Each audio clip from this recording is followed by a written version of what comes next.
Hi, and welcome to this week's Three Legs, Four Wheels F1 podcast. It's Paul here with Dan. Chris. Sean. And once again, no Lee. No Lee. No.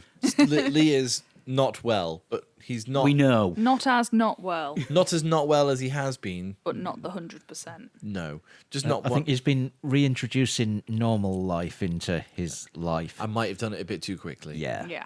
What is normal in his life? That is the The question. thing is, Yeah. we've all done that, haven't we? After a bit of illness, it doesn't have to be quite as serious as what Lee had, but we've all done the thing like, I feel great today. I'm going to go and do this, And you then kind of we'll overcorrect, don't you? It's Yeah. like, I'm going to go run a marathon and climb a mountain and eat something a bit extreme. And yeah. Have you been watching body form I adverts? have no idea. Possibly. Well, that's one way to get started. Blimey, Chinese Grand Prix week. Yes. This week. Yay. The 1,000th points-paying F1 Grand Prix. F1 1000, I think, is the hashtag being used. Yeah. for As this somebody week. pointed out, though, on Twitter, not the 1,000th Formula One race. Yeah. The F1 1000 does make it look like F11000. Which is I one, would watch that series. That's one seriously souped-up formula. Yeah.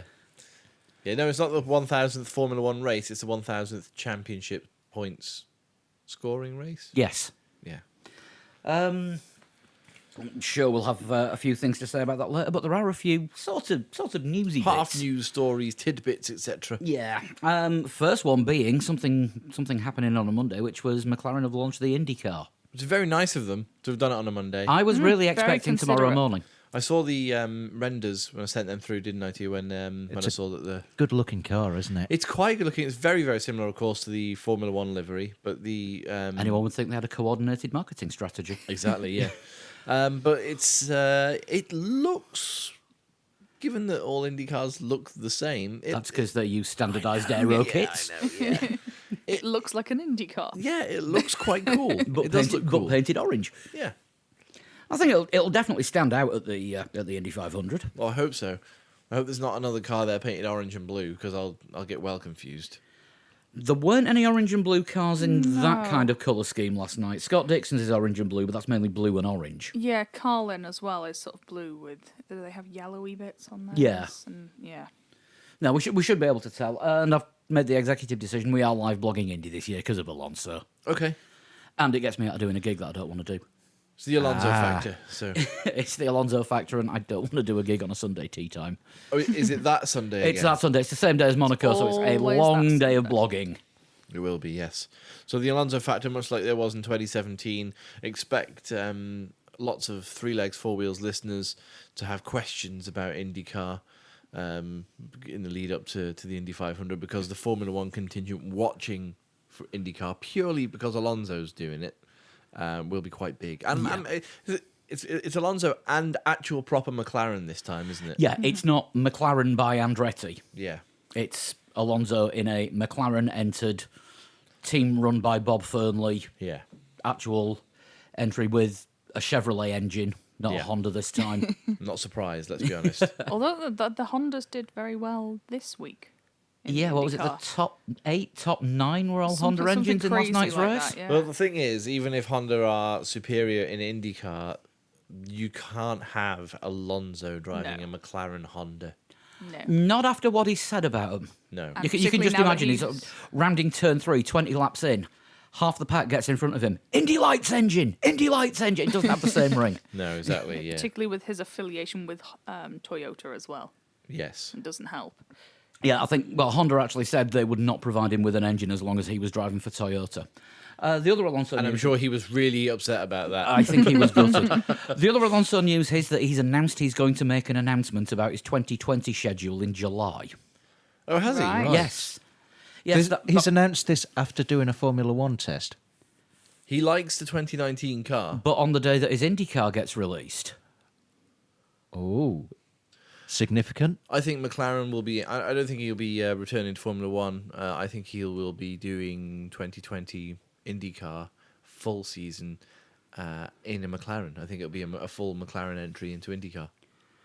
Well, they are taking it really seriously. Yeah, they are, yeah. I mean, obviously, they weren't, sort of 2 years ago, they weren't doing it for lols.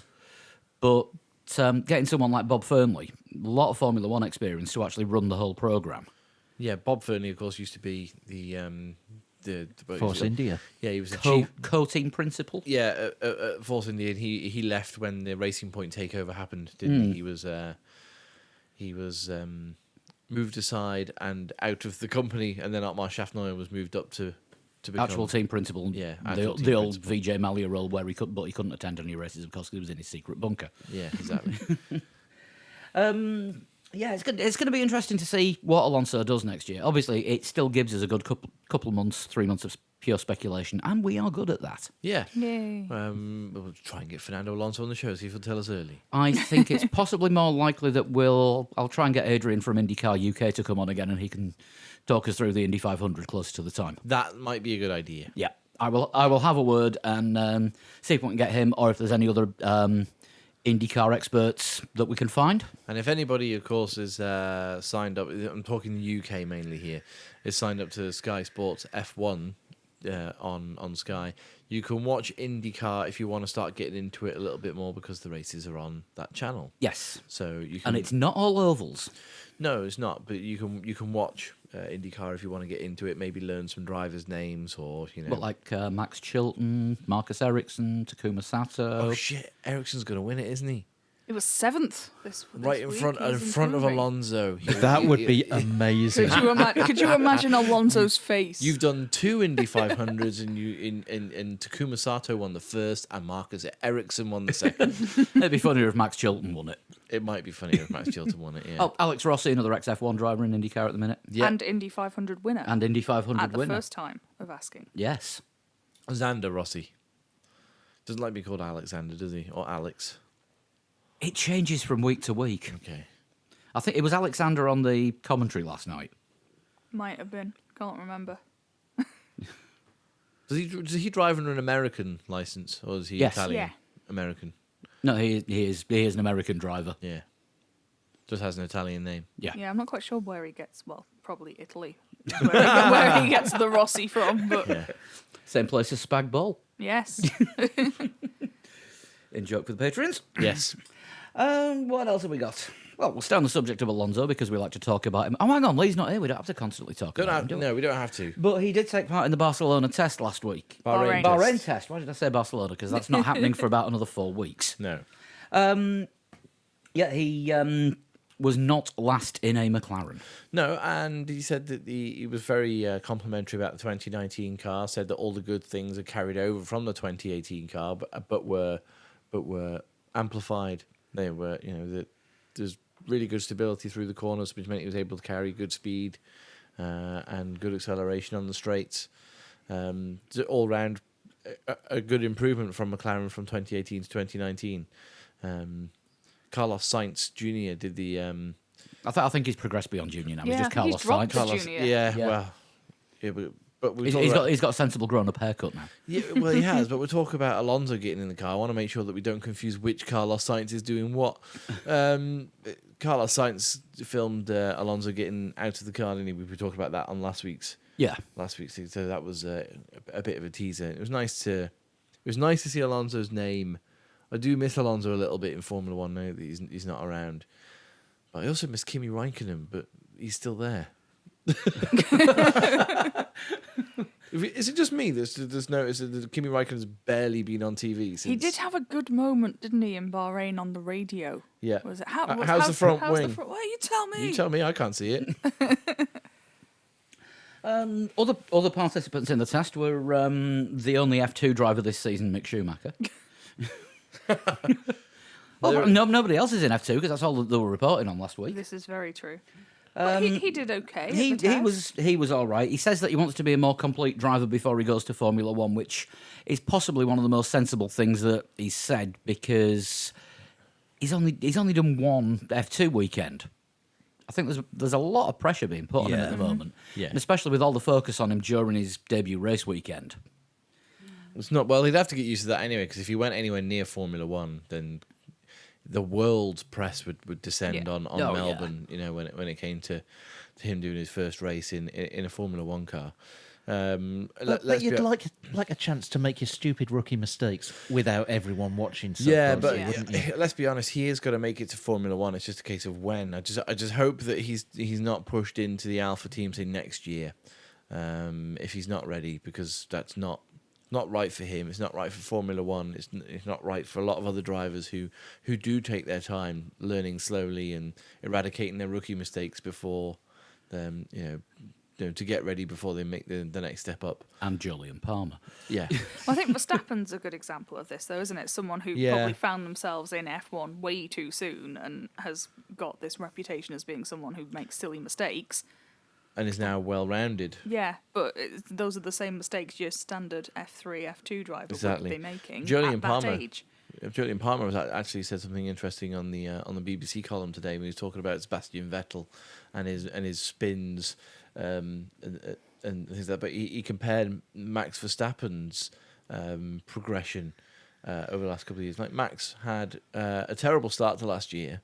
Was it like 5-6 races where he crashed the car in at least one session every weekend? But then after Ricciardo won in Monaco, then it suddenly became, Max just got his head down and was just, ever since then he's been brilliant. He's now in a Red Bull. He's leading that Red Bull team. Not that that's difficult the way that Gasly is driving, but you've got two drivers there who are a prime example of that. Like Sean just said, you got Verstappen, who's now it's taken him. This is his 5th season in Formula One. And it's taken him this long to get. yeah. It's taken him this long to round off the round off those edges, get a bit smoother, adapt to being a Formula One driver rather than just a single seat open wheel racer. Gasly's still learning, and it's quite clear that he's a couple of years behind Max Verstappen in terms of development. You don't want that happening to a name like Mick Schumacher, because Mick Schumacher's there's going to be the expectation that's going to be on him is going to be massive. Yeah. I mean, a lot of it does come down to the name as well, because when Max Verstappen came in, it was... Jos Verstappen had a reputation of being world-class once a season, I'll say. I could... Yeah, maybe. I can't... Aside from his podium at... I want to say... He was a Grosjean, really, wasn't he? Yeah. Yeah, There was obviously a driver there, but yeah, it was either lap records or yellow flags. Yeah. Yeah, he got a podium at one point. I can't remember where that was. But I remember Michael Schumacher's massive surprise. I was only watching the race where he got the podium the other night. But did you see the face of Michael Schumacher when Verstappen pulls into the third place? It was clearly in the days before they told everybody on team radio what had happened. Yeah, it was a real. What are you doing here? Yeah. Michael Schumacher's like, oh right, and was it Damon Hill finished second, something like that, or Coulthard? Somebody. I think it was Coulthard. Yeah, and Williams shook hands with David Coulthard. Turns round, and Jos Verstappen pulls into third place, and Schumacher's like, what are you doing here? So, Genuine surprise. Jos's 2 podiums came in Hungary and Belgium in 1994. So right next to each other. There must have been the Hungarian Grand Prix in '94 then. That was the first of the 2. Yeah. But yeah, I mean, when Max came into F1, he didn't have as much weight of the name on him that Mick Schumacher will have. No, exactly. Jos Verstappen wasn't a race winner, let alone a 7-time record-breaking world champion. There's a lot to live up to for young Mick, and I do feel, and I said this last week and the week before, I do feel like he's being dragged through to try and get him in as quickly as possible, and I wish they just let him become a driver. He's clearly going to make Formula One anyway. That doesn't matter. Just let him become a driver first before they move him in. Yeah, I think he's in F2 a year too soon. I think he actually should be in F3 this year. Well, he won F3. He won European F3. European F3. Yeah. Yeah, which is that merged now this year? Is this the year? The that series have Yes. merged, but they're still driving the GP3 cars that were last year. Yeah. The old F3 cars. Well, as it turns out, they're now not being used because the series that they were using them in has not happened. Was it the European Masters series they were Yeah. using, Yeah. and that folded, and that's going to have the same spec as the W series, I think. Oh yes, the W series bought some of the I F3 think so. European F3 cars. It's very confusing. There's a lot of new series. Lose track of what's what. But the European Masters now isn't going to happen, Yes. which I think was the support series to DTM. I I want to think one of say. them, How yeah. confusing. It's a bit of a pain in the ass of a thing. Yeah, you get outside the ones at Liberty on, it's very hard to get your head around. But I think, yeah, I agree with Paul. Another year in F2, 2 years in F2 is probably about right. Get those rookie mistakes out of the way before you come into Formula One. Yeah. Don't do, was it 2 years in F3? First year in F3, don't forget he was terrible. Yeah. First year and a half in F3. He was okay. He was all right in the first half of his second and championship winning season. But it was literally like somebody came up to him and went, if you press that button on your steering wheel, you'll go a lot faster. And he went, oh, no one told me that. And all of a sudden he started winning races. Do you know what I mean? It literally was like that happened. And because he was winning races at the expense of somebody else that was driving in the Bahrain test, which was Red Bull's Dan Ticktum, who they've definitely got earmarked for a spot in one of the teams at some point, just when he's allowed.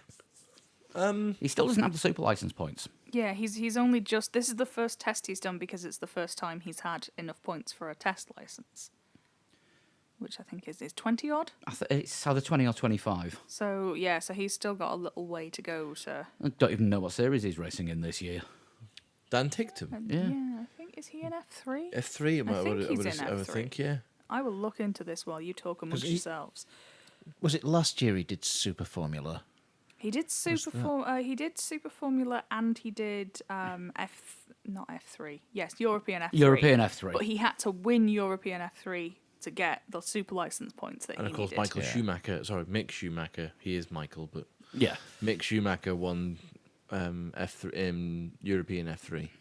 So that's why Dan Ticktum doesn't have a super license. Yes. Well, no, Dan Ticktum doesn't have a super license because he got banned for a year for driving into someone on purpose in a Santino Ferrucci style when he was in, I think it was British F4. Is the real reason Dan Ticktum doesn't have a super license because he's missing a year's worth of points. No, we need somebody like that in Formula One. Not that we haven't got Grosjean. I was going to say, what Magnussen. about Captain Crashy and the Beige Boy? Yeah. I'm going to persist Lance with those Stroll. nicknames until they stick. Dan Ticktum's Wikipedia page is unhelpful. But yeah, but like Lance Stroll's a prime example, isn't he, of a driver as well who needed to round his edges Yeah. off before he came to Formula One. Far too soon for him to be in Formula One. He's an all right driver. Yeah. He's pretty good Again, now. it's coming straight from European F3 into F1. That's the thing. Yeah, the only driver that springs to mind instantly that's worked for has been Kimi And Verstappen.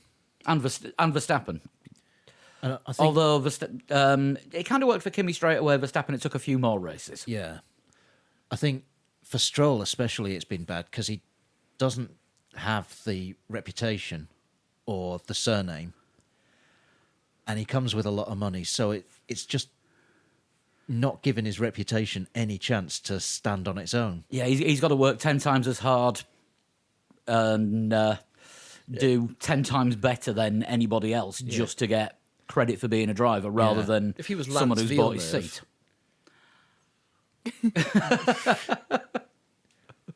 Yeah, I think a lot of the mistakes he's made would have been forgiven if he was Lance Villeneuve. Exactly, yeah.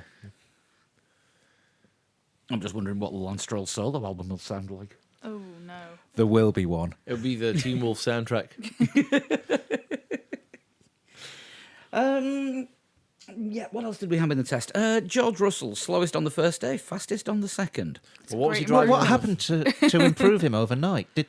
Was there like a sports psychologist involved or something to help him get it together? I'm not sure. I think they repainted the car, and it's amazing what a colour scheme will do because it went from white and slow to silver and fast.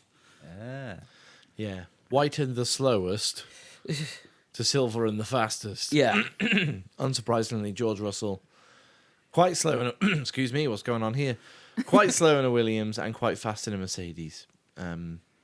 That's not a surprise, though, is it? I mean, we're not expecting. Someone driving the fastest car on the grid goes fastest. Had he gone the other way around, had he gone really fast in a Williams and then really slow in a Mercedes, we would have been scratching our heads.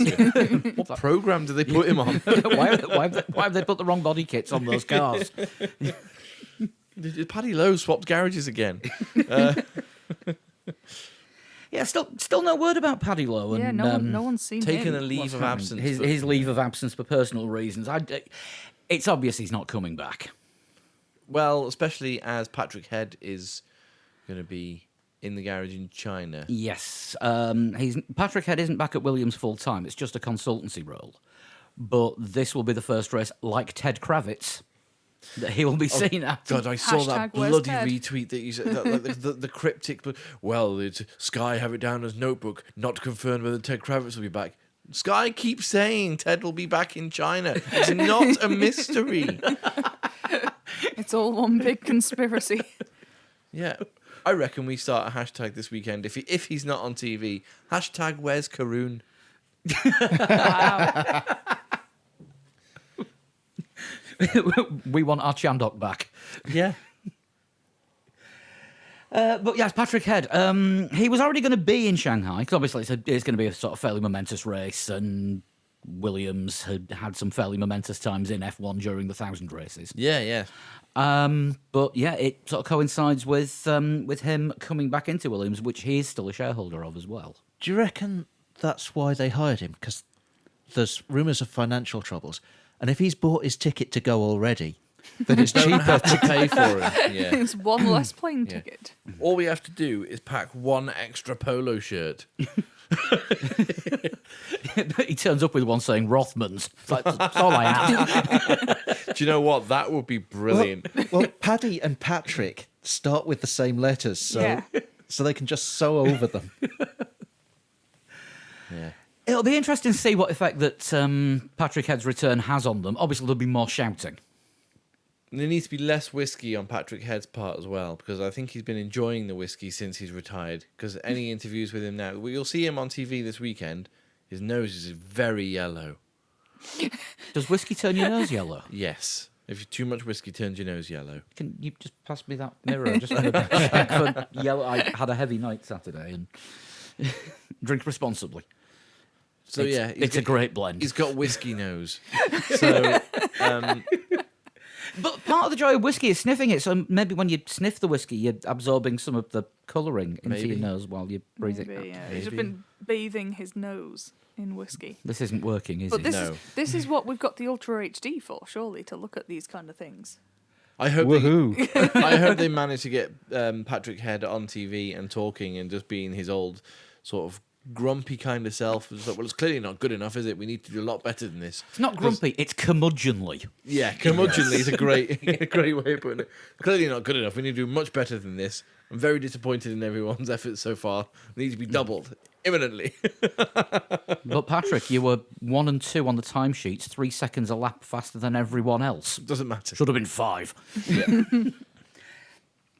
But yeah, I want to say what happens because we've made no secret of our love and respect for Williams. Absolutely. Over the course of this show. My favourite Formula One car of all time is a Williams. So there you go. And yeah, I just want to see him back, fighting for respectability at first. Yeah, they're not quite. We thought after Australia, didn't we, that they might be a manner 3-4 laps down every race. Bahrain, they weren't quite that far behind. I think it was 2 laps, wasn't it, that Kubica was behind? Yeah. And the leaders didn't quite lap Russell, who was a few seconds ahead of No, Kubica. Russell didn't quite lap Kubica. George Russell was still a lap down.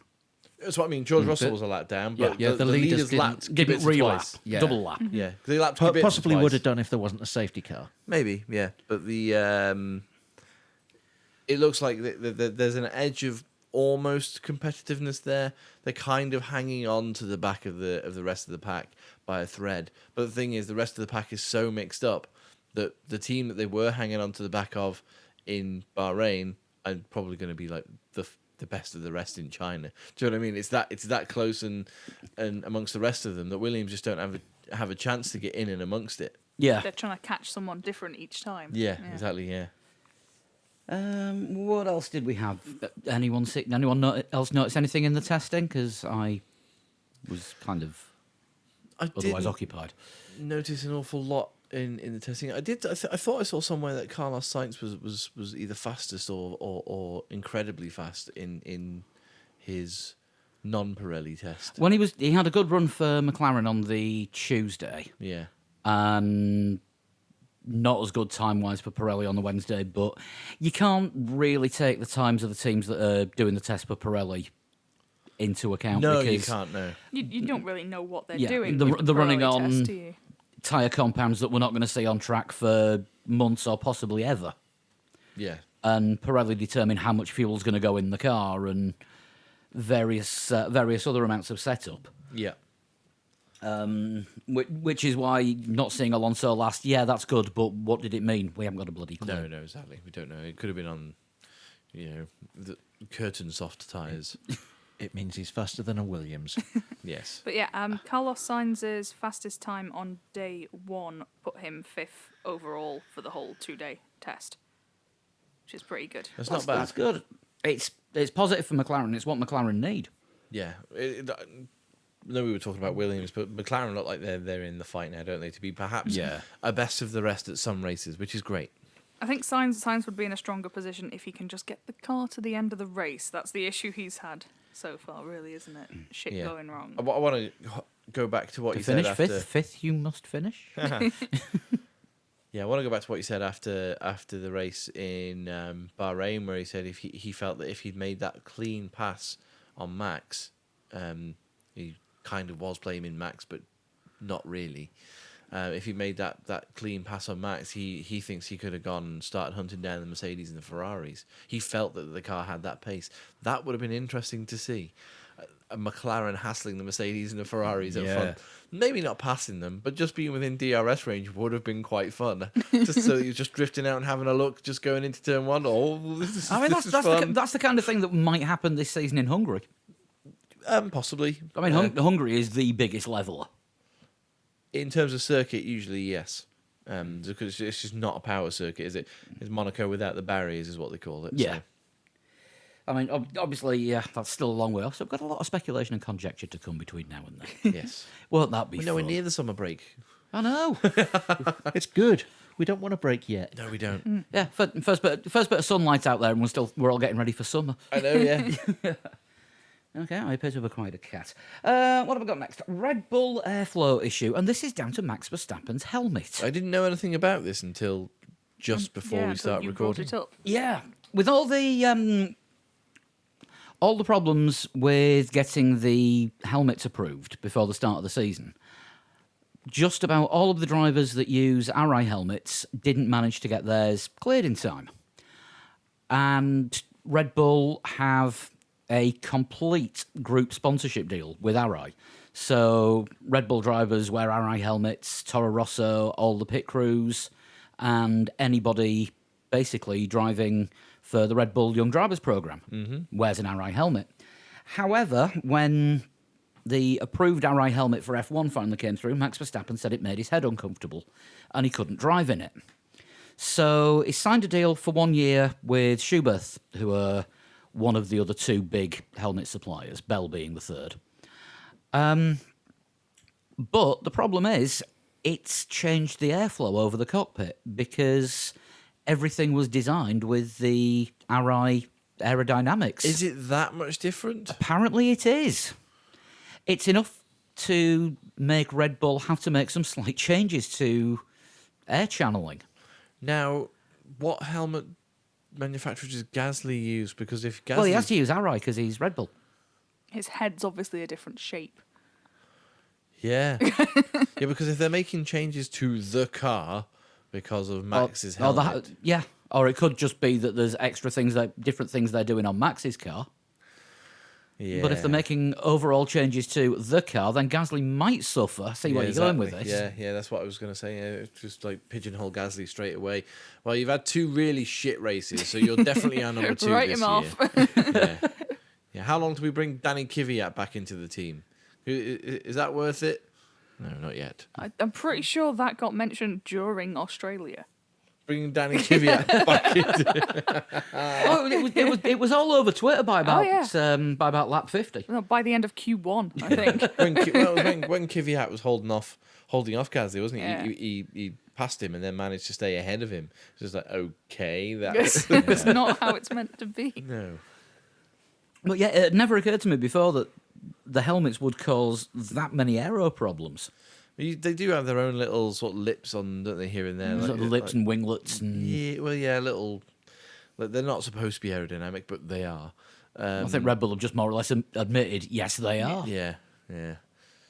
You see it in all forms of motorsport now, don't you? With even the TT over here, you see riders with their sculpted helmets so that the airflow is easier for them. Yeah.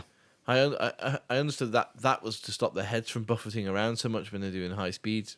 So maybe it's a similar thing with the Schubert and Arai design. Yeah, it's just the designs are different. Possibly. Yeah. But there was a close-up that I saw on Autosport of Max Verstappen's new helmet, and there are a few little aerodynamic gadgets on there. Right. I'm sure they're for ventilation purposes only. Oh, yeah. just like the USB slot in the front of the car. Yes. Right, and the last major bit of news that we found out today is that the British Grand Prix could be happening at Silverstone next year after all.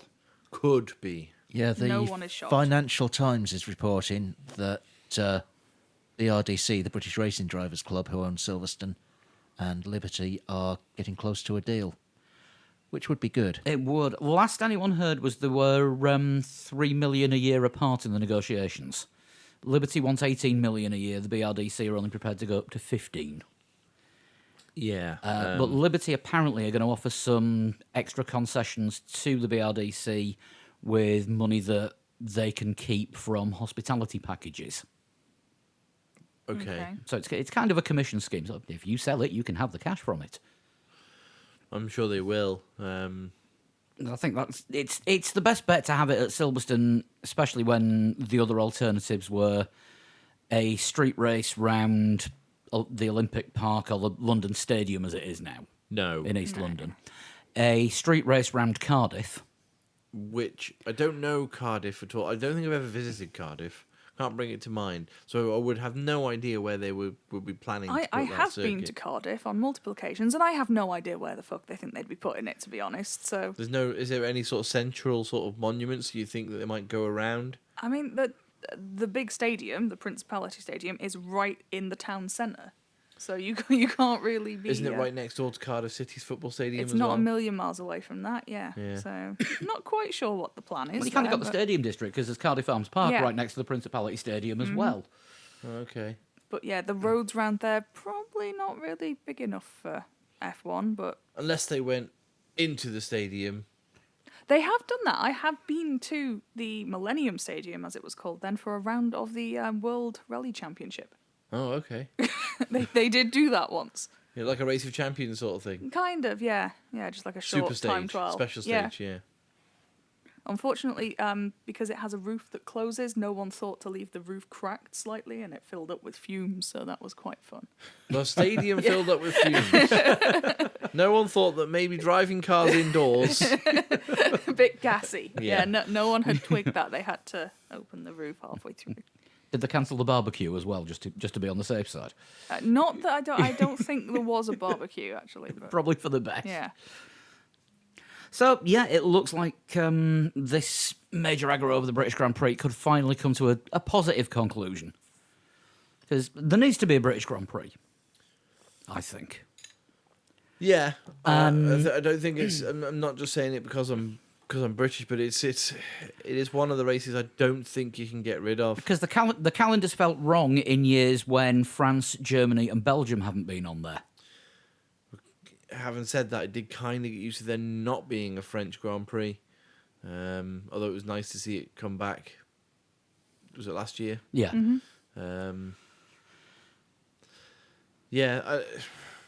Like Monaco is something as well that sort of pulls at me a little bit because you can't get rid of it because of the heritage reasons. But should it be a championship event? We've It's said not this a good before. race, no, is it? It's not. No. It's not a race. No. It's a test of driver skill.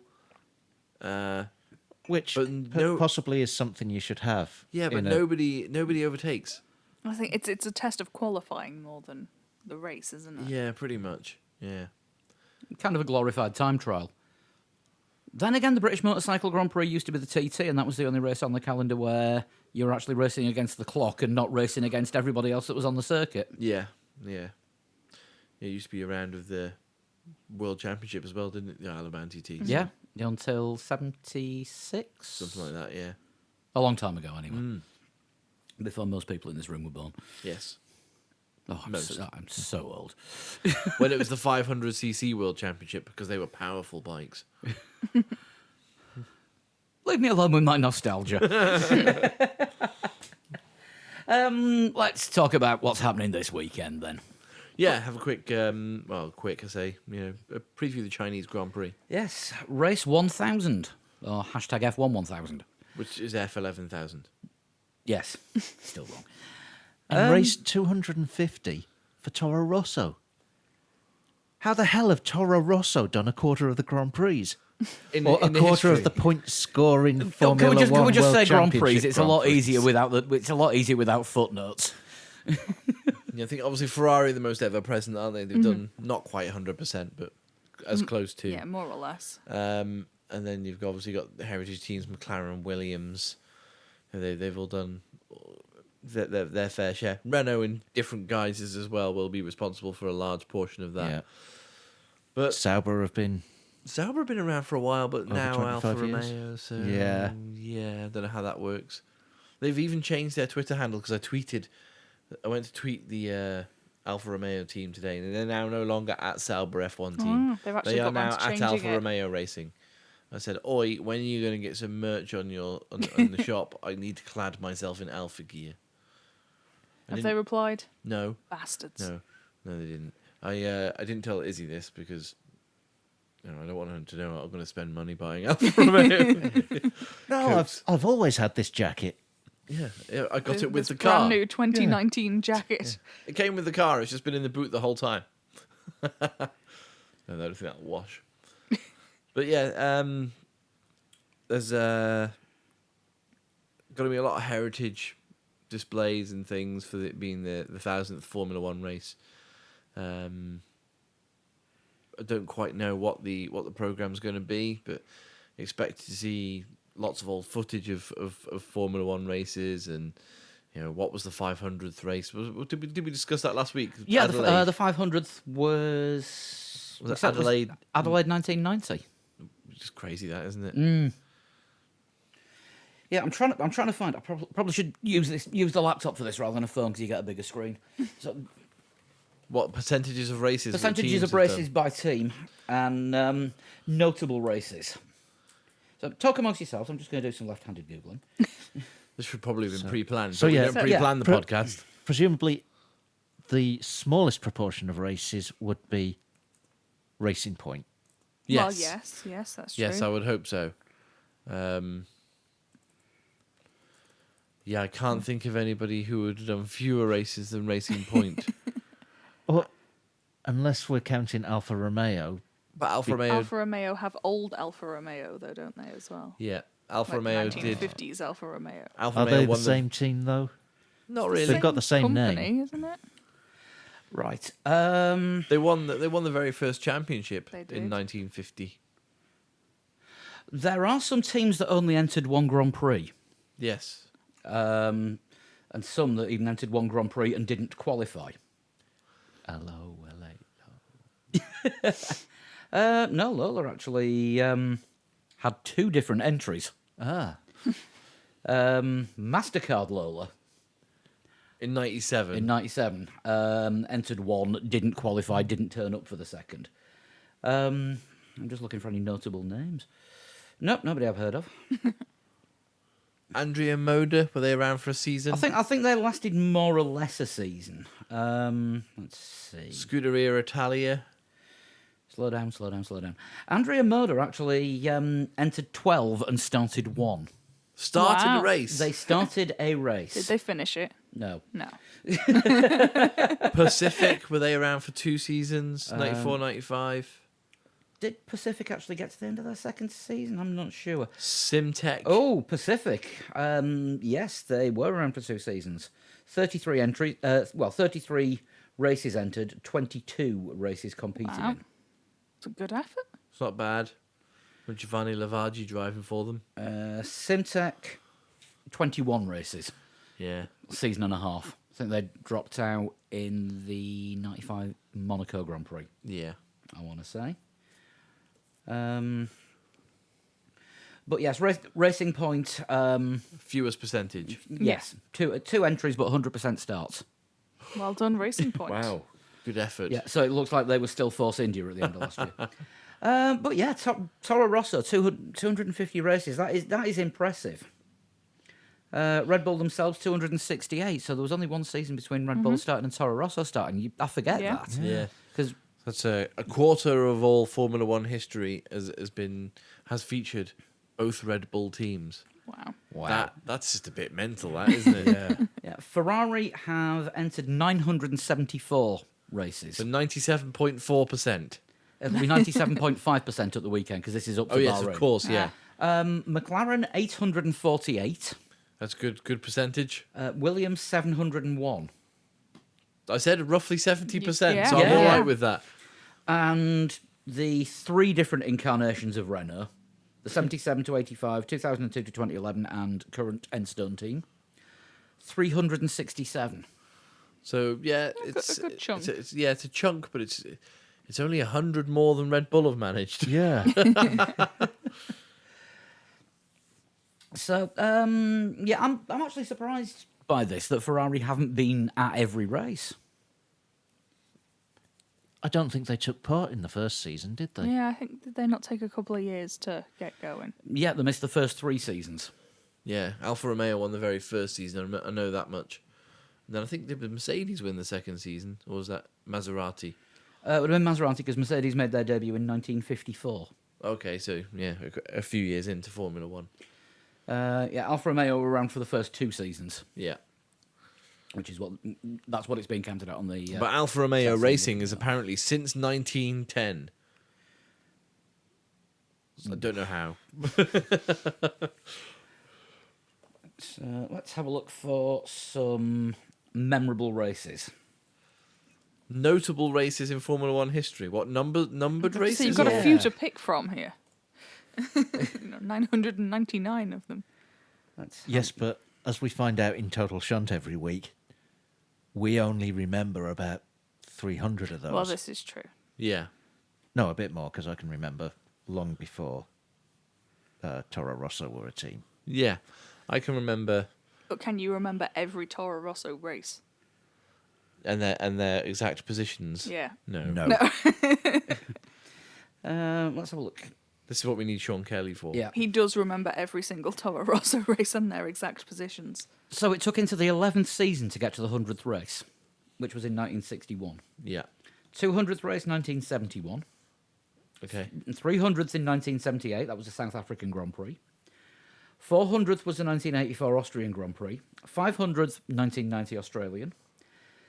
600th, the 1997 Argentinian Grand Prix, which I remember absolutely nothing of. Was that the race where the 1997? You've still got the hyperlink for the 97 Argentinian Grand Prix. Yeah, there. I'm just opening that now. Was that the race which was where they had to resurface the circuit because an angry track worker had taken a digger to the tarmac about 3 days before the race, and there was a massive bump in the tarmac right before a braking zone, and it caught out so many drivers over that race. It was I think I remember Olivier Panis and Ligier spinning off and getting caught out by the fact that the bump was horrendous right before a really important braking point.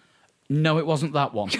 That's a shame because that sounds good. But it was definitely the Argentinian Grand Prix. But I'll Google that. and I whilst you do carry on remember reading. this now. It was the first race where Tyrrell turned up with the X-wings. Oh, okay. Ah. And then the organisers cocked things up on the podium because Eddie Irvine came second and they flew the Irish flag instead of the Union Jack. Ah. Didn't go down well. That happened to Charles Leclerc, didn't it, in F2 a couple of French years ago? flag. They played They flew the Irish the French anthem Oh, instead of the Monegasque anthem. oh dear. It was very awkward. Let's have a look. Other milestones. 700th race, 2003 Brazil. 800th race, the 2008 Singapore.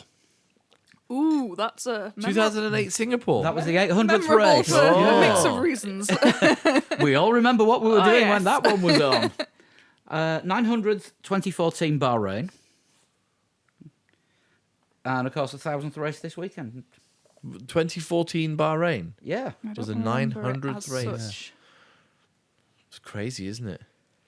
The Jewel in the Desert. Oh, of course. Yeah, that was that one, wasn't it? Yeah. Hamilton Yeah. v Rosberg. Yeah. That's 100 races ago. Wow.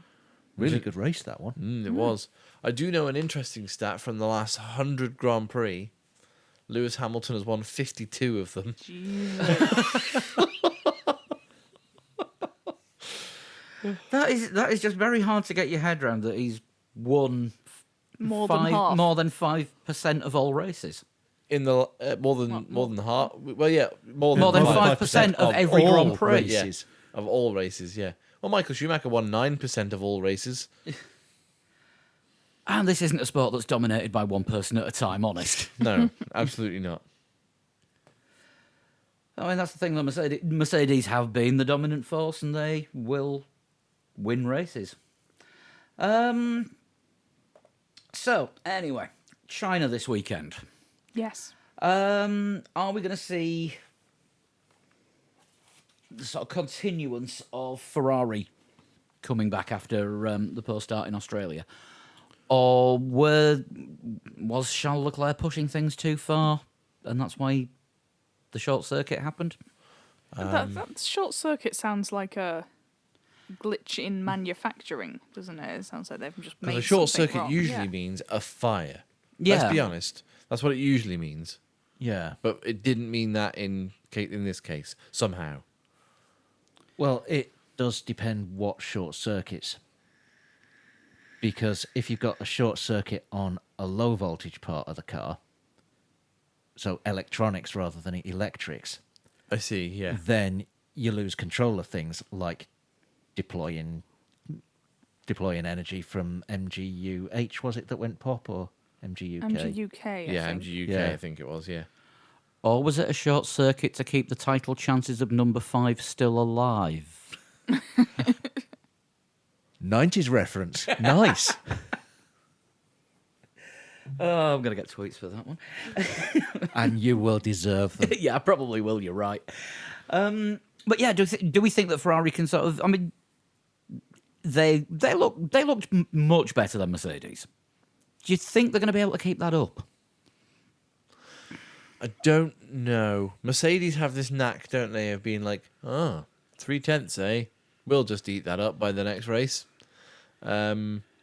And I also don't the- think Ferrari are going to be able to keep that up all season, but for China, it's possible. Yeah. The single lap pace is looking very strong. The race pace is looking pretty good, but reliability is questionable at the moment with Ferrari. Slight issue with Vettel's car. But it looked like it was the cooling issue. Slight issue with Vettel's car in Melbourne, and a slightly bigger issue with Leclerc's car in Bahrain. I mean, no question. excessive heat and a lack of cooling problems shouldn't be as big an issue in China. You wouldn't have thought, because it's not going to be as hot as the daytime sessions in Bahrain and Australia as well. No, but it's it's quite an engine-heavy Grand Prix, isn't it? With that massive long straight, at least 1, 2, 3, at least 4 big acceleration zones I can think of where you'll be putting the hammer down all the way to, straight out of corners, fully on the power for quite a long time. So I can't think that I've heard any reliability issues coming from Mercedes, have we? We heard Lewis Hamilton saying something about something to do with power, didn't we? But then he That's was sometimes him generally, Yeah, though, yeah. isn't it? We haven't heard reliability issues from Mercedes since 2016. Possibly, yeah. And this is Mercedes would be quite comfortable, I think, being a little bit behind Ferrari at the moment, in terms of pace. I mean, When it comes to races, they appear to outfox them or just get the luck at the moment. But because Charles Leclerc had them well beaten in Bahrain, but I think Mercedes will be quite comfortable, even if they're behind Ferrari at this point of the season, knowing that that's a gap that's easily attainable for them at least as the season goes on. So I think we will see Ferrari ahead of Mercedes again. But my question is the reliability of the Ferraris. Yeah, that is the thing, and the ability of Vettel to keep it pointing in the direction that it's meant to be going in. Yes, 4 spins in his last 10 races. That's not World Championship winning performance. No. As Jolyon Palmer was saying on his BBC column, Vettel cannot afford another forced error from him, unforced error from himself for the rest of the season now, because that will likely cost him the championship. He can't be doing that every other race. Every time somebody passes him and he's not, like, the car that he's battling doesn't go where he expects it to go, he panics, boots it, and spins it. Yeah. To be fair, I think it's only one car that passes him and he does that. Well, it was Verstappen, wasn't it? In United States, was it? Verstappen passed him in the US, and then that happened. It was But it was Bottas that ran into him in France that sent him backwards. That doesn't class as an unforced error, though. No. Yeah. Well, it kind of was, because he didn't get as good a start as Bottas. And Monza was Lewis Hamilton again, wasn't it? Yeah. Lewis Hamilton forcing his way past, and then Vettel decided he wanted to go the other way around. So Yeah, it's getting a bit tedious, right? And Vettel spun on the live blog every time. yeah, we're talking percentages. 40% of his last 10 races. Of course, the other question is, are McLaren going to be able to get both cars over the line this time? Because it'd be good to see Sainz actually That's get a bit of reliability reliability as well, isn't it? Yeah. Yeah, is it Sainz, Ricciardo, and Grosjean have retired both races so Yeah. far? Grosjean you'd expect, because it's Grosjean. Well, it was. And it's early season Grosjean. Yeah. Yeah. It wasn't his fault in Australia, but Bahrain, maybe. Are we doing another year of the jury's out on Grosjean? Is he worth re-signing for next season? No, he's not worth re-signing. He is in. I keep saying this. He is in. This is like the 5th time we mentioned him on the podcast. He's in Palmer's seat. He's in that seat because nobody else is available to Haas. That's the only reason he's there. And he picked up another penalty point as well last time, so he's getting. Did he? Yeah, he's on 8 now, and I okay. think he's got them for quite a while. Well, that's- Most of them, certainly. Isn't it him and Lance Stroll are both on 8 at the minute? Yeah, Lance Stroll as well is in. I think Lance Stroll's on 7, but again, all of his are at the back end of the season. So Okay. So that'd be Keep an quite eye on interesting that. if Stroll and Grosjean. if they keep crashing into things, Yeah. Yeah. or each other. Are we going to see Haas having to make a special request to the FIA to get Pietro Fittipaldi into the car? Has he got super license? He's got testing license. He tested with them this week Yeah. and did okay. Yeah, did the pre-season test as well, because Grosjean crashed and gave himself a slight concussion, so had to sit out the rest of the session. And then was scheduled to be in the car the following day, conveniently enough, so he was already there. What happened to Antonio Fuoco? Still kicking about in F2, or is he? I don't know. Because Actually, he was Ferrari reserve. Oh, Yeah. he still is. Yeah, so they might. I think they probably plump for him over Fittipaldi at the moment. probably, yeah. Luca Giotto's still available. He's on the Ferrari program. Yes. So yeah, there are a number of few of options them. open to Haas if they do lose Grosjean for a race. If that happens, I then think Haas, though, don't they want to go their own way now and not be as Ferrari junior team, mainly because that's now Alfa Sauber's Romeo. job. Yeah. You know, they're going to have to start standing on their own 2 feet. I mean, there's the latest war between Haas and Renault over the brake ducts. Because you now can't buy brake ducts from another team from the start of next season, which has been suggested by Renault, and the F1 competition committee have agreed to it. It's just awaiting ratification from the FIA, and Gunter Steiner is pissed off about it, to the extent that he's now saying, shouldn't Renault be concentrating on making themselves better rather than trying to make us worse? Yeah, there is that. Yeah. There Oh, is and happy that. birthday for this week, Gunter. Yeah. Or is it happy fucking birthday? Yes, that's probably more accurate. Yeah, when you try and bring down another team purely because they're your rivals and you think they might have spotted something that you don't like, and you get, it's a little bit underhand, isn't it? Well, it was But Renault. it's It was what Renault. Ferrari and Mercedes do to each other all season long. Or do they? Or do they just keep bickering about stuff and letting it go because they know that those two are going to be in charge of the sport for a very long time?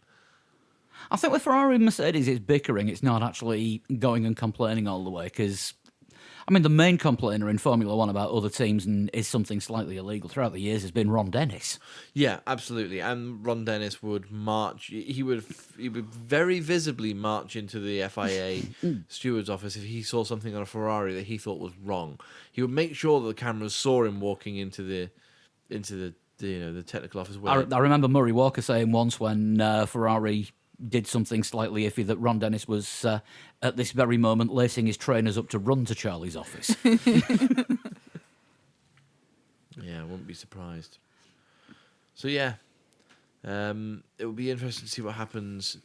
Engines let go in China, don't they? Because of that long straight. Yeah.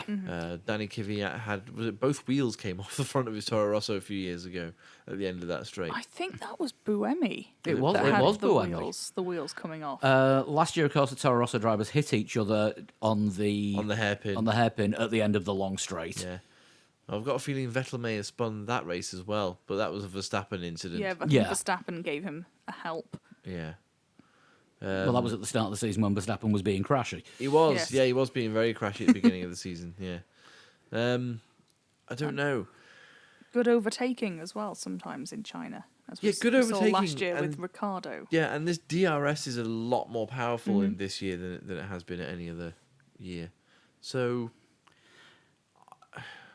I want to say that Red Bull will be up there as well fighting. I think so because it's kind of a chassis heavy circuit as well, isn't it? With lots of I just hope that Lots of their, curvy bits. again, reliability with the Honda just sort of... We haven't seen too many issues so far this Yeah, year. Adrian Newey has this week done an interview with, I can't remember who, but has been very complimentary of the Honda power unit. He seems to like it and likes working with them. And Good. if he's happy, that's usually a good sign. Yeah.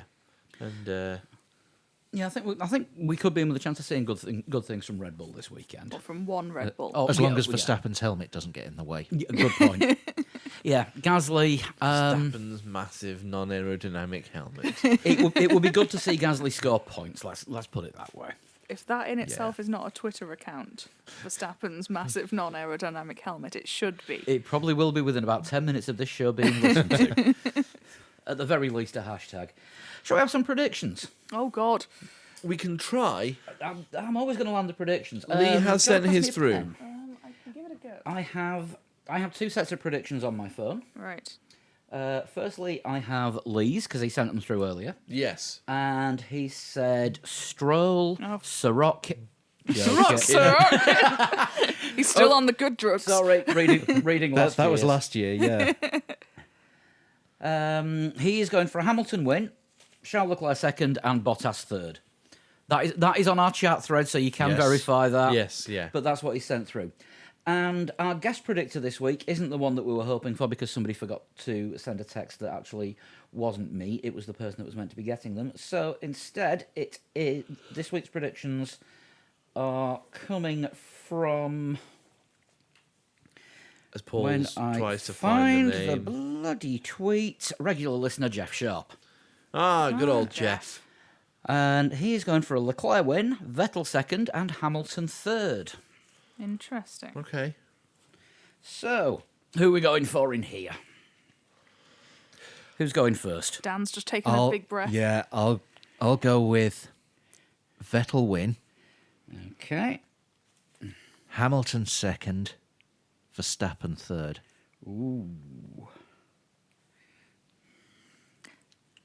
I will go Leclerc win, Hamilton second, Verstappen third. Okay. I will go Leclerc win, Yeah. Vettel second, Yeah. Bottas third. All right. And I am going to go for a Hamilton win, Leclerc second, and I'll go Verstappen for third place. So a bit of a mixed bag. There's a mixed bag here. Good. I like If that. you want to join in with the predictions, we've got the prediction league running on the website. Just go to 3legs4wheels.com, look under the games section, and it's the 2019 prediction league. What about heroes and villains? We could do them as well. Oh, yeah, heroes and villains. Let me just get this plug in first. Okay. Get people to play the game as well. Predict your top three, fastest lap and pole position. You got until 5 minutes before Q1 starts. Right, okay. So heroes and villains. Lando Norris, hero. More points? Yeah, I think so. If his McLaren holds out, then he's looking pretty good, isn't he? Yeah. He does seem to have the McLaren that holds out of the two of them. And he's just so relaxed that very little phases him. Villain. It's too easy. To say Grosjean? Yeah. But it probably will be, though, Yeah. won't it? Yeah, well, that first turn it's a big sweeping first turn into the tight second turn before it opens up again. Grosjean's just going to cause an accident again. We should probably disallow Grosjean and Williams from villains. Or Stroll. What about Fiat? No, He's been okay he's so good. far, but I like He's got the speed of a torpedo, just not the ramming capabilities of one anymore. China was the torpedo location, was it not? It was Russia, wasn't it? It was, Not Russia. No, Russia Ch- was the someone hit me up the fucking rear. And yeah, China I'm came sure like a China was the torpedo, and torpedo. Russia, Kvyat had a torpedo Yes. stenciled onto his helmet. That's right. Which Yes. possibly was a bit... A bit too premature because someone's fucking hit me up the fucking rear. yes. Yeah. Honestly, what are we doing What are we here? doing? Yeah. Villain if it's not going to be Grosjean. God. I'm going to say the Renault engine. That's probably a good call. Yeah, you're thinking explosions. Yeah, I think there'll be more issues with that Renault power unit because out of the 8 starts this season, they've only crossed the line twice. Ooh. It's not great, is it? Because Sainz and Ricciardo are two of the drivers that haven't finished a race. Hulkenberg had a breakdown, of Yep. course, in Bahrain. Yeah. So only Hulk and Norris have actually finished races. Is that right? Only Hulk and Norris? Is it just Renault and McLaren that are Renault powered now? Yeah. Right. Okay. Yeah, that's true then, isn't it? Hulk and Norris. Actually, out of the 8 starts, it's only 3 finishes, 2 for Norris, 1 for Hulk. Yeah. Yeah. So, yeah, So, the yeah, Renault... more than 50% of the Yeah, time the- the Renault breaks. Yeah, the Renault power unit has had 60% of the time, it 5 doesn't DNFs. work every time. We seem to have gone big on the percentages today. We do. We've gone We big need on to the get Sean numbers, back on. 'cause he actually knows what he's talking about. Yeah, that's He's true. just making them up as he goes.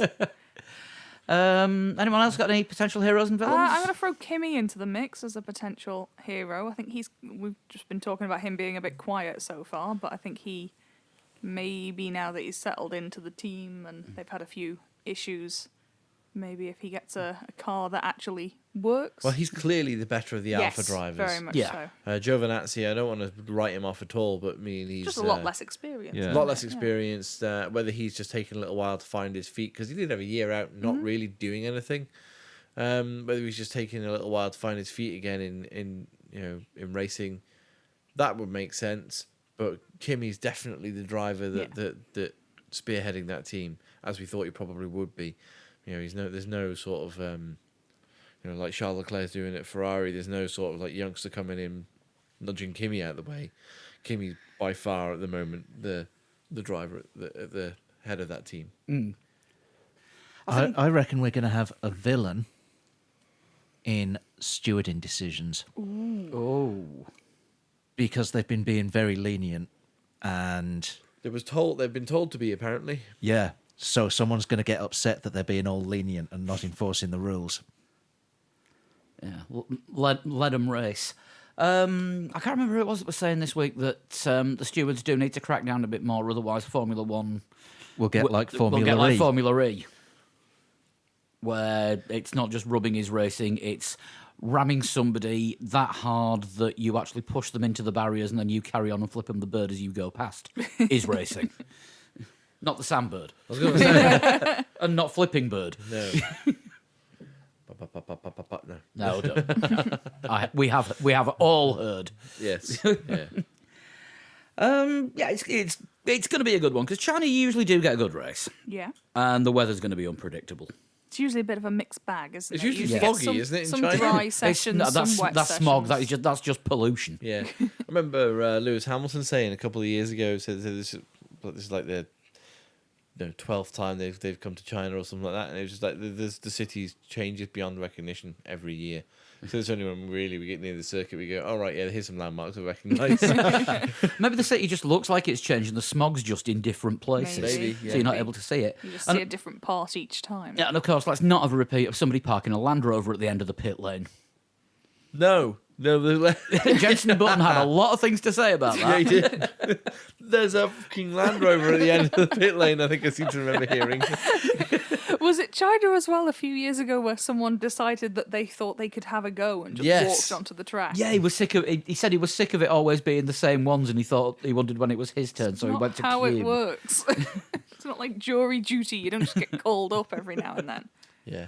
Oh, I want to go in this Pretty car. sure that's how Grosjean got his job. Did he get as far as the Ferrari garage before someone stopped him? He got as far as the other side of the track, and he was trying to climb over the pit wall, and somebody really got him. Oh, God. Yeah, I think he fell down a flight of stairs.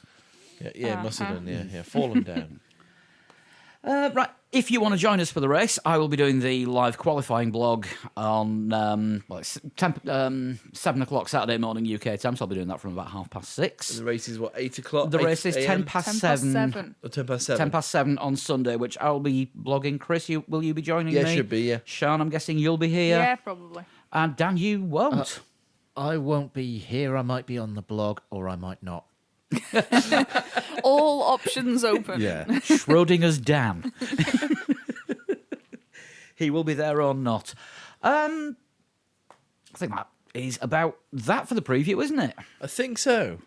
Is it that time already? It is that time, and you are custodian of the shunt tonight, Chris. Tonight, unfortunately, I am custodian of the shunt. How did this come about? Lee had already agreed to use somebody's shunt for tonight. I see. And see. he And doesn't like Paul being in charge of things. so bestowed upon me. Hasn't he worked out that it's me that edits this every week, and that's why he always sounds like a Dalek? So he's given me.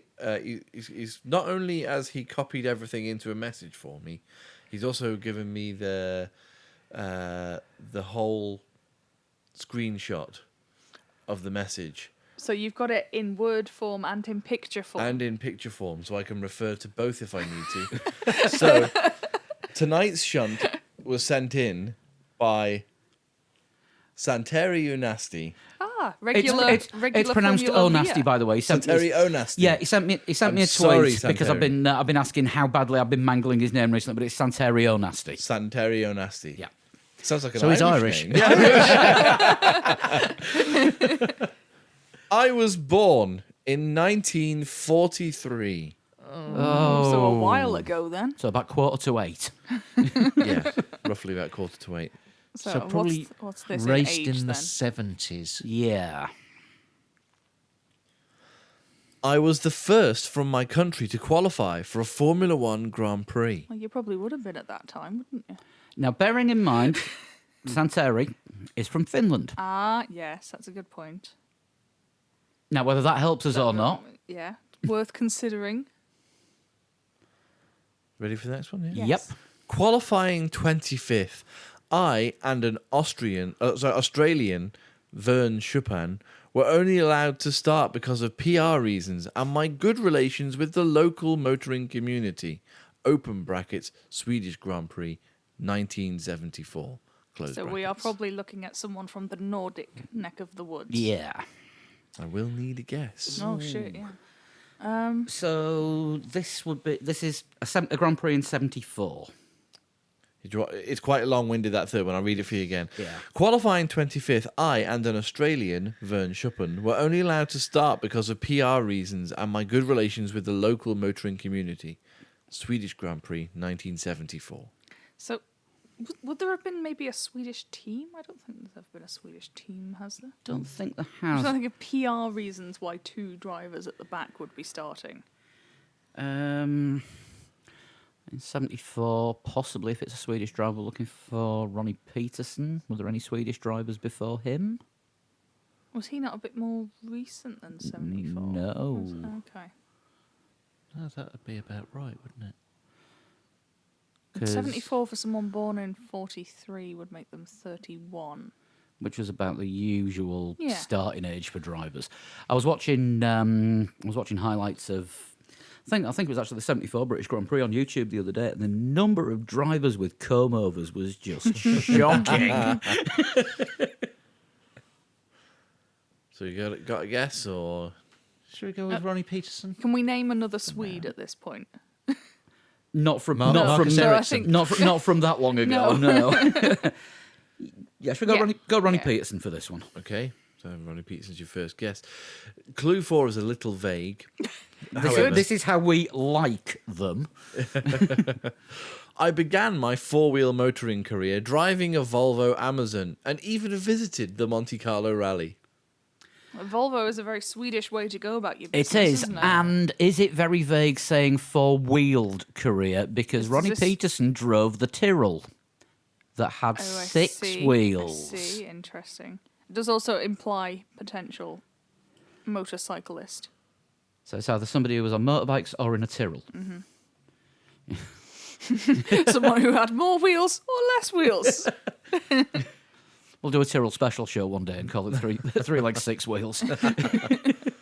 That's an interesting thing to do, actually, that. 5. Clue 5. A 5 Bath wheels. and Porsche were interested in me at the beginning of my career. Bath, of course, being Italian and Porsche, Porsche not German. being. Yeah. So we have a multitude of possible nationalities. Yes. I'm guessing that he wasn't the first Italian or German driver to qualify. No. No. And next clue. Next Yeah, clue. next one. I was personally asked by Steve McQueen to drive in the Le Mans film, but due to contract reasons, I wasn't allowed. Oh dear. I do need another guess. So when was this film?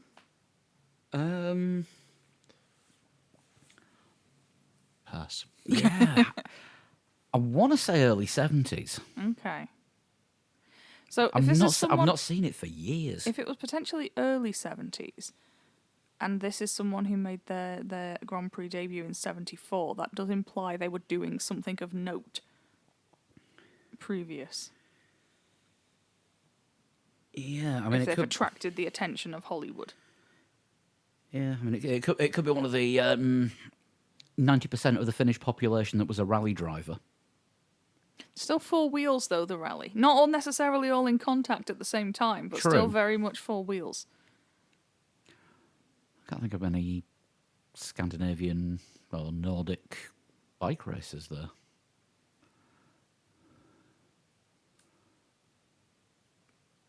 Yeah, I can't actually think of a suggestion at this moment. This is I don't think we've heard anything to suggest it's not Ronnie Peterson, have we? Yeah, that's the Yeah. thing. Let's stick with Ronnie Peterson stick with Ronnie Peterson for. because we've so many times changed our answer, and the first one was right. We usually go through like naming pretty much every driver possible. So we've usually got it in there, just not as an answer Yeah. that we give officially. So yeah, stick with Ronnie Peterson for second guess. Okay.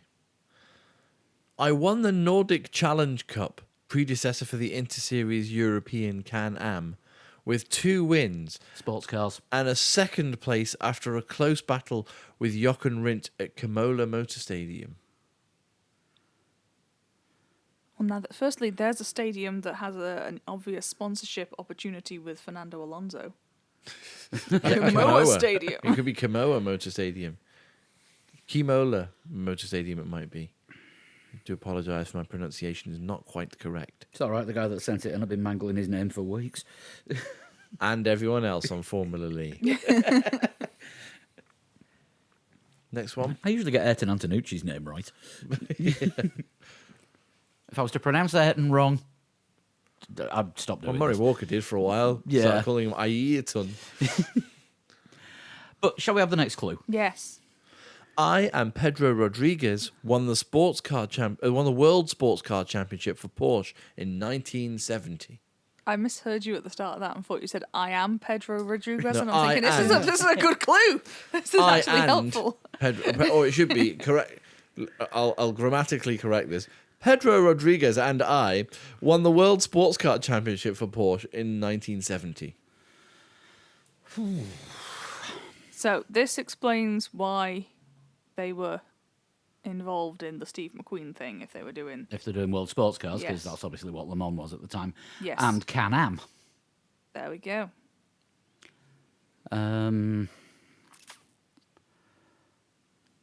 Doesn't help with a name, though. Not in the slightest. Again, does it rule out Ronnie Peterson? I Not don't that- think it does. Not that I know. I'm not hugely up on his full racing CV. Drove a Lotus very quickly. Well, there you go. Drove a Tyrrell. That had more wheels than you'd expect. Ready for the next one? Yeah. Yes. I hold the track record for Targa Florio with the Porsche 908/03 and a time of 33 minutes, 36 seconds. Fucking hell, that's a track, isn't it?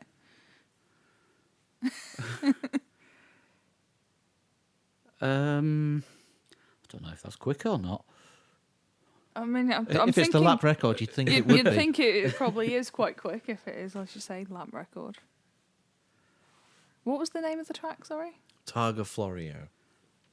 I don't even know where No, that I don't is. know. It sounds Italian, but No, this is... no. I feel like we're getting further away. Yeah. Technically, there's two Spaffers here as well. we technically might need speaking. them both. So don't know whether to give you the 11th clue and then the Spaffer. Yes. Yeah. Can you Maybe. see these confused looks that we've got going on? Well, yeah. Question 10 is probably not going to help you. Sorry, clue 10. Probably not going to help you at all. I drove in the Interseries for AAW Finland and Formula One for AAW Racing Team, named after Antti Arnor. Somebody else is struggling with Finnish names. Named after Antti Arnio Wihuri, whose company Wihuri were Bottas's sponsor. Talking of I'll which, do anyone that seen again. that crane video? No, I haven't done yet. Is it not? I thought it was about locks, not cranes. I'm sure it's a lock company. No, it's the one I'm thinking No, of. no, there's a The one crane where he's one. like running. No. Oh, right, No, okay. this is where I'm thinking of this an is where entirely he's sat in a different virtual reality crane. Oh, that sounds I've quite not fun, seen actually. that one. It's I think I posted a link on the Facebook page and I tweeted it at the Nice. weekend. Oh, you know, he I'll has read done that an clue advert in again. the last week for a locksmith or some shit. Well, if you finish, why not get Bottas in? I can't think of anybody else who's doing really well in Finnish motorsport right now. No. Well, they used to be all over, didn't they? Like, Yeah. used to have like Mika Hakkinen winning Formula One World Championship, Juha Kankkunen winning World Rally Championship rounds, and Every time you watch the Tommy Mäkinen. And, every time you watch World Rally Championship, if you watch the podium, it was just like 3 Finnish flags and Yeah. maybe an occasional Spanish one. yeah. So I'll read number 10 again because Probably I for the cocked it best. up a little bit. I drove in the Interseries for AAW Finland and Formula One for AAW Racing Team, named after Antti Arnio Wihuri, whose company Wihuri were Bottas' sponsor. Obviously, we've seen Wahuri on the Mercedes. Yes. I will give you clue 11 as a clue because it's. I don't think 10 is much of a help. Yeah, I think that we're going to need it, aren't we? Yes. And then the Spaffer is the Spaffer. Good. 11. I was the last driver to compete in Formula One using an open face helmet.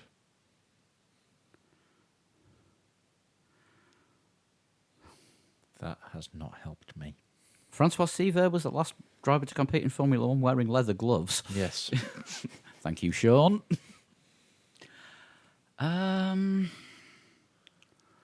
Wasn't even his name. It was his two middle names. Francois Sever. Do you need the spaffer clue? Yes. It's not much of a spaffer either. And that's just a This is clue. not I thought you said there were helpful. two spaffers, and Well, it there turns is. out neither of them are. I'm Finnish. So it's not Ronnie Peterson. Right. Would it be Keki? Would he be about the right age? I thought he would be. He was later than Was he later? later than 74. And I think he came in round about 77, 78. I don't know when he came in, but he was still racing into the 80s, so you'd think he was coming in later, wouldn't you? Yeah. And if he was born in 48, that would make him Yeah, he's 70 not that now. old, is he? I think he's like 43, wasn't it? I think the first one was. 43 rings a bell, yeah. So, yeah, I don't think he's quite that old, is he?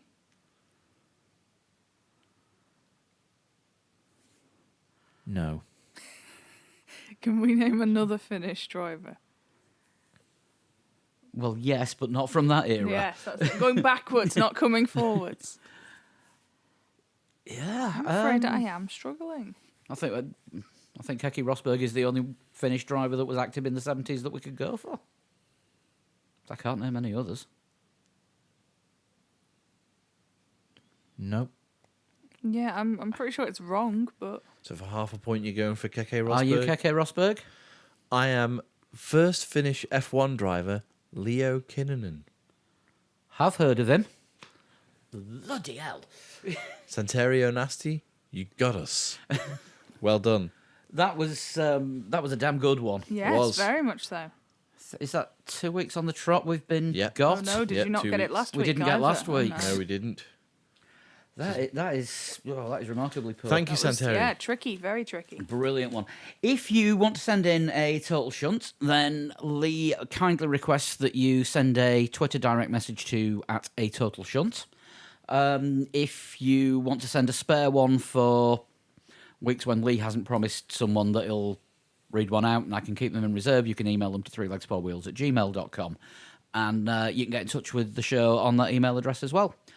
You can also tweet us at 3legs4wheels or At Sean Cowper. At Flood21. At Dan Dankleton. and at Pablo100, because Lee's at A Total Shunt.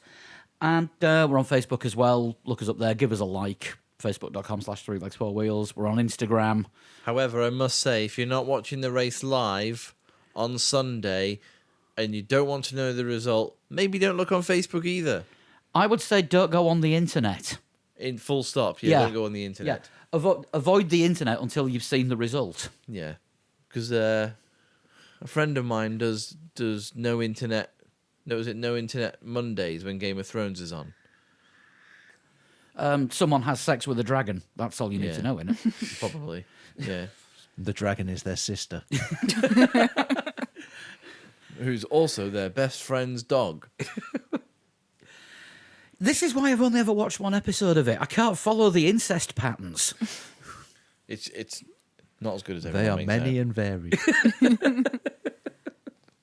None of it's real, and it doesn't matter. There you go. I'll stick to watching Brooklyn Nine-Nine, which you can find out more about my watching habits, because I'll be doing a lot of box sets this week by subscribing to our Patreon podcast. Yes, you can. How do you do that, Paul? You go to patreon.com/3legs4wheels and you can sign up from as little as $1 a month, and everything that you donate to us goes straight into the making of the show.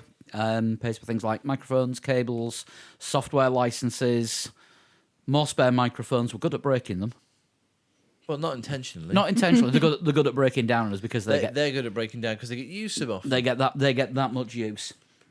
Don't forget to join us for the live race blog if you're able to on Sunday. That goes for you as well, Dan. And we'll be back next week with a review of the 1000th race and our 199th show. Dum, dum, dum, dum. Yeah, it's nearly a milestone for us. 2 weeks' Wow. time, we'll be recording our 200th show. Did we do something special for our 100th show? Yeah, we tried to do it live, but unfortunately the cables weren't working properly and we couldn't do it. So because we had Sean Kelly on as a guest and everyone could hear us but couldn't hear Sean. So a lot of people watched it live and then had to listen to it all over again just to hear the answers to the questions that we were asking Sean. Which is a good way to make sure we get extra hits. That's true, actually. That did work. We may do something live, we may not. Yeah, we'll make it up on the spot. Yeah, we've got 2 weeks to decide. But enjoy the race this weekend, and we'll see you next week. We will indeed. Bye-bye. Bye. Bye.